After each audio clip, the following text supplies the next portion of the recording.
The Streets of Vegas with DJ DFOS I.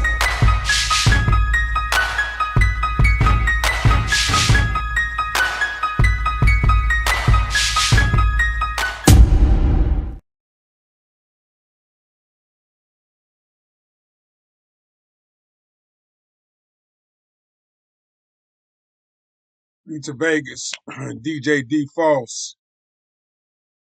This is the first one of our legendary series about my boy Kiswahili, Vegas vet. Man, this cat go way back, man, to the previous decade. So let me take y'all back, man, to like where it started, man. This is my guy, man. We've been rocking together for a minute, man.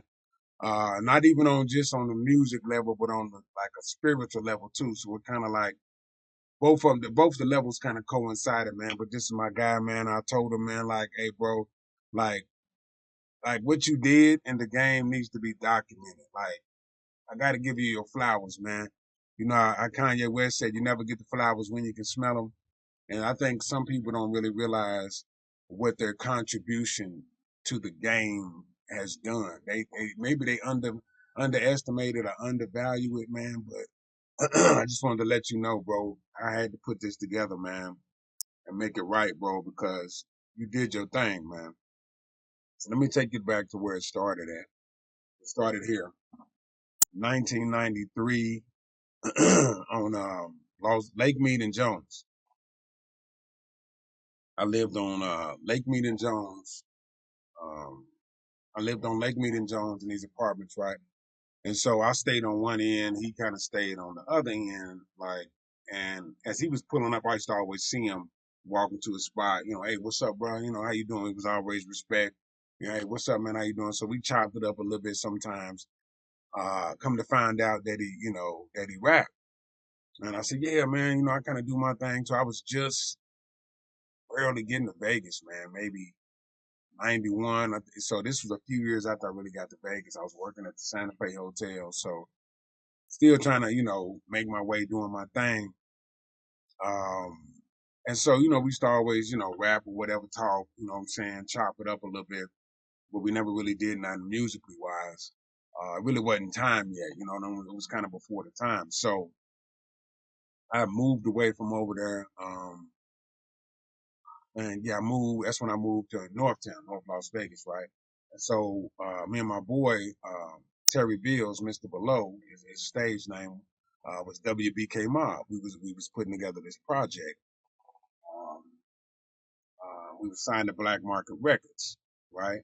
So this was 1995. So that was like a few years later, maybe like a year and a half later. It's probably like summer '93 when me and him met or whatever, right? So we was putting together this project, W.B.K. Mobb Set Tripping, and the set was called Power Set Recording. So it was a play on the set, like gangster set, but it really wasn't like that. It was really based on our record label, Power Set Recording. So I said, hey, man, we putting together this project, man. I would love to hire you on this, man. And it was a song called Tech Nines and Clipz that I think Mr. Belo Terry came up with. And it like, he got the song, man, and he lit it up, man. Like it was just the perfect, it was the perfect title, the perfect track. It was everything lined up for him to be on this song. And so now we were talking about like maybe from Tech Nine, of course, Tech Nines and Clipz, but he was spitting knowledge, you know what I'm saying? So it was like a gangster edge, but it wasn't violent. He was kicking knowledge. You know, his Tech Nine and Clipz was knowledge, but he was shooting it like it was a Tech Nine. So it was just perfect, man. And I was impressed because I had never really heard him. You know, we talked, and I never knew what his style was or what he was on. But when he jumped on that, man, it was like, wow, bro, that's hot, man. It was like, you know, one of the standout cuts of the album, I like to think. So it just fit perfect, man. His flow, you know, he had this kind of like really different way of spitting and all this stuff. It just worked out. It just worked, right? And so we go on, time passed, and I kind of really wasn't at this time. I kind of really wasn't pursuing the rap game as much. You know what I mean? After this, I think we had our deal with Black Market Records and Cedric Singh out of Sacramento. That project, it came out, we got ripped off. It was a bad deal. We didn't know it going into it, but Sony was doing our distribution. We was our own independent label, so we put together a little tour. We went to like Arizona, then we went like down south. We hit like Houston, a couple spots in Houston. Houston's so big, man, but we was trying to connect with people like on the independent scene, sending out one sheets. If anybody know what the one sheets was, a little description of the album, the way you can order it and stuff like that. So we did our own little tour. My wife, Sharonda, we never forget, man, we rented a van and she cooked us a bucket of chicken, bro. And that chicken, man, look, we went on that road, man. You know how chicken, like, it could be cold and still good, man. Man, look here, man. We still talk about that chicken to this day. Little something to snack on the road, man. We just, it was me, Terry, DeMarlo. Shout out to DeMarlo Bills. That's Terry's cousin. And Will. Will Bills was their uncle from Louisiana, man. It was just, it was a nice road trip, man. We did our thing. But we was going down there to network politics, going to the little mom and pop stores to put our records in and everything. But like, again, we got screwed. It was a bad deal. We learned from it. We moved on, right? So at that time, I really wasn't still pursuing the game. Like I was going to do a solo project. I think Terry took the deal harder than me. I took it as like, man, look, boom, charge that to the game. We just learned from it. Let's move on. Let's go to the next project. Let's keep moving. You know what I mean? But I think it kind of deterred him. He really didn't want to do it. Again, this is music business 101. It's how you learn, by getting burned. So I wanted to keep going, but I really wasn't pursuing it like that. So some time had passed, and I was going to put together what would evolve into the streets of Vegas. This thing called Heat, Las Vegas independent hip hop scene. It was going to be a magazine, and I'm talking about old school, like Polaroid camera, going to take pictures. It wasn't a Polaroid where you had to get the pictures developed, right? Writing questions, had a tape recorder and everything, so I could transcript. A lot of work back then, so I could transcript the interviews and put them in a magazine format. I wanted Heat to be like our Las Vegas version of The Source. I wanted it to be like our independent staple on hip hop. Like if you come, you hit Vegas and you get a Heat magazine, you'll be able to plug right in what's going on. That's kind of what I wanted it to be. And so I was going around interviewing people, and I can't remember how I don't know if we kept in touch or I got back into him, but I came across this project that he did back then. This is 2000, right? So remember, we did our thing in like 95. So fast forward, I run back into him in this project, Kiswahili, The Truth Lies Within. And I'm just like, man, okay, I was peeping it out. Now let me let you peep a little bit out of it, because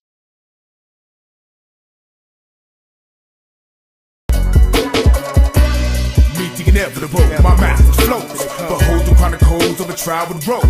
Gotta buy a soul. From the unknown to the known, from the ghetto to living in a lavish home. From Mount Capone to Kiswahili, and now it's on. It's been 10 years, been many tears, been many conquered fears. From rapping to my peers, from the voice in my head to the me, my time's near. Man, I'm over silent for the many guys and took fly like a butterfly.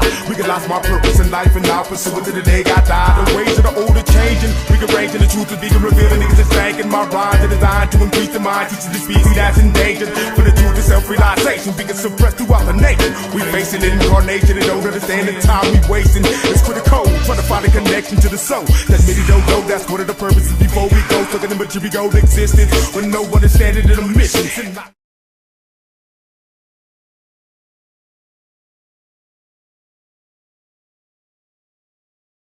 So you got to understand how revolutionary and uplifting this was when this came out. It still is. It's a phenomenon. It's my time off of Kiswahili, The Truth Lies Within. So it was a real introspective album. It was a real deep album. Like I said, it was spiritual evolution mixed with like the mind, like it just took you somewhere else. So when I heard this, I'm like, man, this is, man, so refreshing to hear, man. It's something different. And I said, so I made it like a dude, you're gonna be on the cover of the album. I mean, the cover of the magazine. I wanted him to be the cover of the magazine for where it was going. I said, this is evolutionary. This is what I want, kind of like to kick the door in. But the girl that I was working, that I had hired to work with me to do the magazine, she was pregnant. And so during the time, and so by the time I'm ready to, go to press and do all this, she had the baby, she had to fall back. She really couldn't do a lot more work. Just, it was too much time had passed, man. I was kind of frustrated.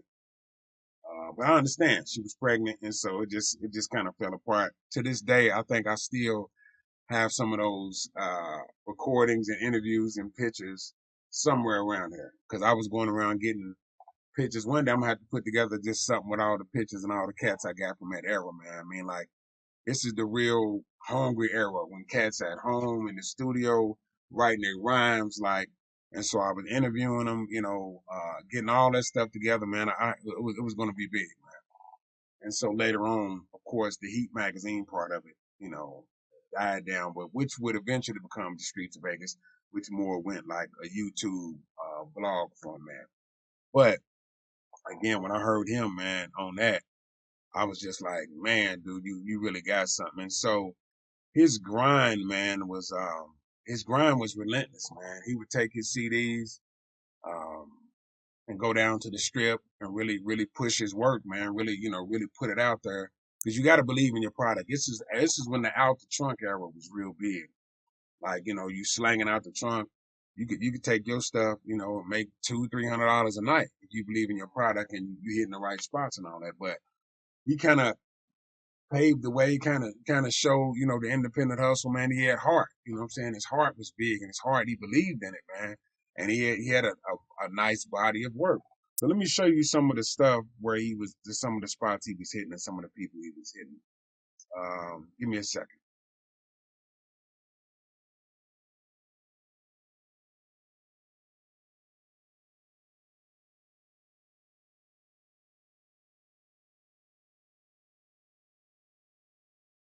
We'll be in the mix.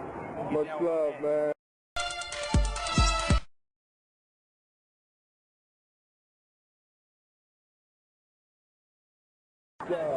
What up, y'all? This is That Lover. Pick up the Kiswahili, the Truth Live Within.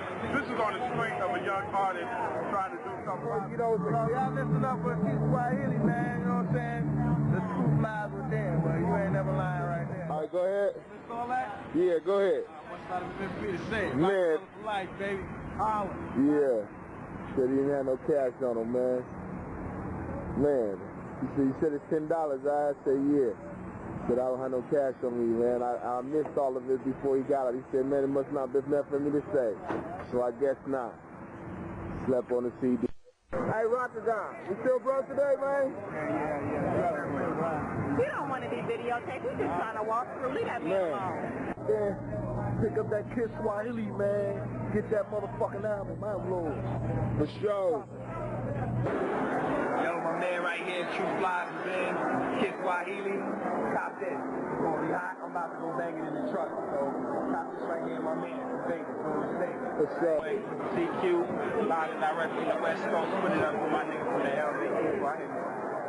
For sure. Boy, show dog up in the motherfucking house. OG. Big Pimpin'.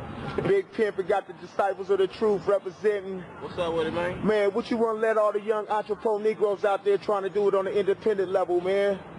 Put your shit together like that, sell it yourself and get your money every day. That's right, that's right. You heard it straight for the man. Straight for the man. We up here with Too Short, y'all. Peace. This Vegas, baby. Don't sleep. How you doing, man? My name's Kiswahili, man. I'm from Vegas. This is my CD, man. Got some of the most evolutionary music out. Check it out. That's the third time I gave you my CD. Like in the second Magic, I got some evolutionary music. Or I know you would have called me back if you had checked it out. You know what I'm saying?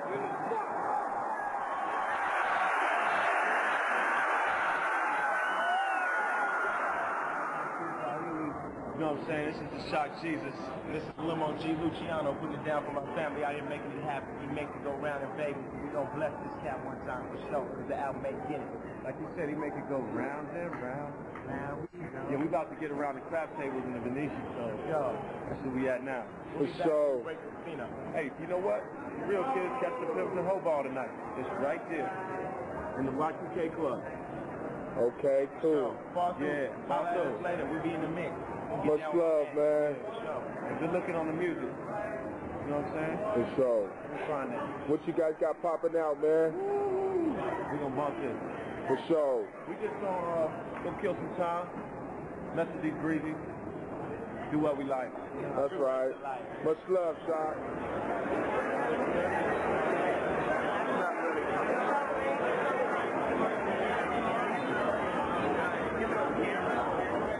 Got my man Seven right here. He hooked up with the CD, you know what I'm saying? From New York, down the adult industry, adult entertainment industry. Who You know put what them I'm down saying? first, G? The homie that first compilation I ever been on.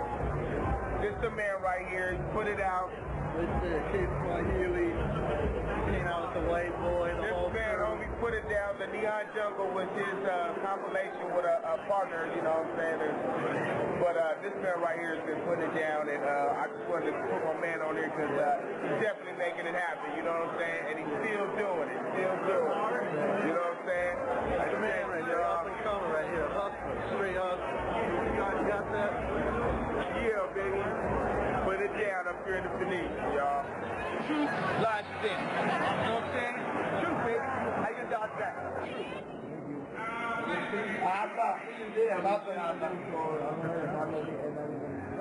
Pretty boy, you know what I'm saying? I've been holding it down for a while. I'm away with the camera. He got rap skills. Go check him out. Truth lies within. You know what I'm saying? Truth, baby. How you got that?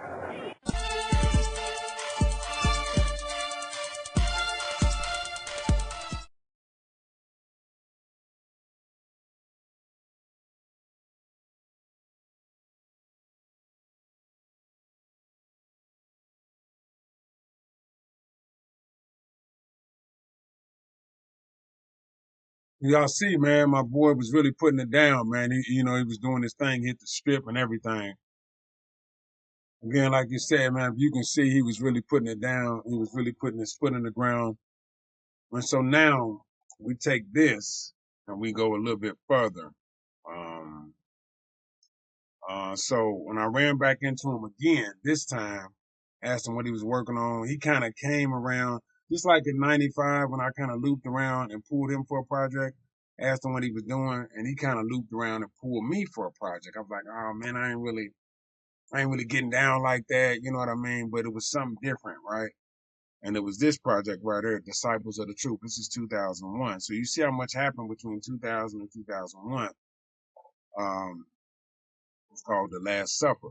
I came up with that album title. I think it was a cold title based on The Last Supper, but we talking about the Last Supper, the last time we gonna have to suffer. Disciples of the Truth, we was kicking knowledge. See, the style is conscious. So we was really kicking knowledge. Tracks like What If Today Was Your Last Day, Ups and Downs, Believe to Achieve, The Last Supper, the title track, We Just Want to Fly, How You Gonna Maintain, From the Womb to the Tomb. So we was kicking knowledge on this, man. And the same thing you seen in that previous video, Too Short had a copy of Disciples of the Truth. So we was pushing that, man, just like how he led us, man, to like really believe in your project, really believe in yourself. So we pressed up maybe 500, 1,000 CDs, and so everybody would get their stack of CDs and hit the strip. Hey, it's on you, man. Make what you make. This is like, we selling 10, 20 bucks a pop, but if you sell 50 pieces one night at $10 a pop, you got you $500. And so we would hit the strip, talking there like everybody's a sale. You hitting everybody on all the foot traffic on the strip. We would just, break up and go in different directions, and everybody, when we would come back, some nights would go good, some nights not so good, because you're trying to pitch everybody, trying to sell everybody, people from out of town, they don't know, well, what's it like, but you gotta, sell them. But Swahili instilled that independent hustle, that belief, that just, you gotta just push your product. He really instilled that, man. You know, the independent game, the out the trunk, the CD slang, and that was real big then. That was huge in that era. You remember that era. And so here's a little bit of Disciples of the Truth stuff. Let me do that.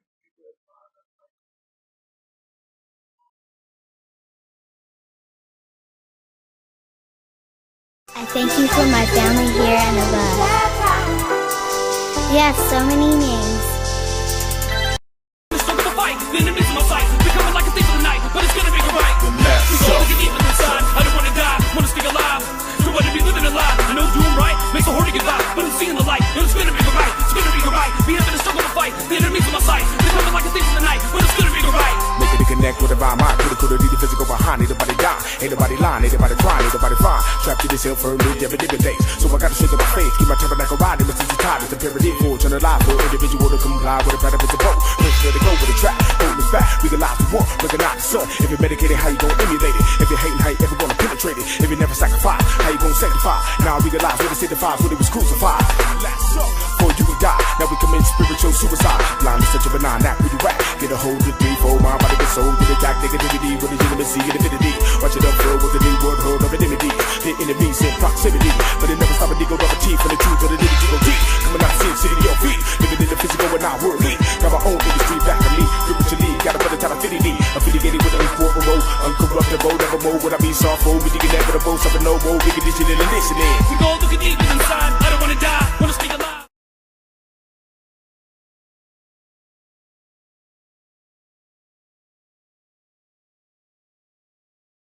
So if you hear what he said on one of those committing spiritual suicide, so this is what he was on, man. He was really on another path, like an ascended path all the time. And he brought all these cats along after he dropped his album. So he did, you know, what a lot of the big artists do. They come out with their debut album, but then they try to put other cats on. They try to bring they squad on. You know what I mean? They want to bring the next wave of people they working with. That was Disciple. That was, let me go back to it. That was Disciple, Prophet, myself, Raize. I went by Raize, Raize, and Do Dirty. But, you know, he was about, I'm going to put some other cats on. I'm going to bring the crew along. This is what I'm doing, Disciples of the Truth. He organized the studio sessions. He did it all, man. And shout out to Two Tone, man. Two Tone was around. Two Tone been around back then. Y'all know Two Tone, legendary engineer, legendary producer, artist, hook man. But Two Tone was around then, man. We talking about, like I said, 2001. So shout out to Two Tone, man. You know, he was one of the engineers, you know, putting it down, doing the thing back then, man. And he was even on, I think, Sin City Rebels. He was even on that track. It's a track called Sin City Rebels featuring Two Tone, and Two Tone was on that track, man. So shout out to Two Tone, but just want to give my boy Swahili his flowers, man. Like, dog, some people don't, you know, understand or they underestimate their contribution to the game, to the space. You know, at that particular time, you look back, it was a snapshot, but bro, you did your thing, man. You put it down. You showed the way for a lot of us, man. You led the way. And I remember a couple studio sessions, he was so zoned and so locked in, man. He was like, no, man, I don't want no substance in my body. I don't want nothing in my body. I want this to be pure. I want to just come, you know, from within. I don't want nothing to alter my spirit, alter my soul. So he was real, like, you know, locked in on his spiritual evolution and what he believed in. And I respected that and I appreciate that. I'm like, man, you right, man. You know what I mean? Like, that's when we was smoking weed and doing whatever back then. But he was like, no, man, I don't want nothing foreign in my system. I want all this to be pure, man. So he was locked in, man. He went on to drop like 4 or 5 more albums. You know, and it's in our conversations. He was like, man, the music industry just, you know, it really ain't about the music. It's about another agenda, which, you know, come to find out later on. If everybody know, you know, that it's about, you know, another hidden agenda, whatever. And he just said, you know, I really didn't, you know, I don't want to participate in that. It's about some other stuff, some sexual perverted stuff that they want you to get into. They use the music as a veil but when they really get a hold of you, they own some other stuff. So he was like, you know, I'm really cool on that. This was after his album, so he was on just another path, man. Conscious, you know, before Conscious even became a real movement, he was conscious with it. You know what I mean? It was other artists probably conscious at the time, but as far as Vegas, as far as West Coast, as far as where he was at and what he was doing, he was on another level. He was a pioneer. To me, he was an innovator. He was a pioneer. He was one of the leaders in the space, you know. So, shout out, man. Your contribution, you know, still doesn't go unnoticed, bro. Like, people to this day, I did another video talking about, you know, Vegas artists, and your name came up. So your name still rang bells, man, for what you locked in for that era, that time, bro. It'll always be legendary, man. Your legacy and your legendary status will always be solidified, bro. So just wanted to let you know, this was after, you know, this was in my MC days, you know what I'm saying? I was raised, but later on I kind of went to the DJ side of it. But, you know, we got a history before that, man. So Kiswahili, man, hey, salute, my brother. Keep doing your thing, man. Keep doing your thing, brother. We talk nowadays, you know, he's on his health stuff. He's right where I would imagine him evolving to be. You know what I mean? He's still locked in, you know, third eye open. You know what I mean? So, salute, my brother. Stay up, man. Keep being true, doc. Streets of Vegas, DJ DFOS.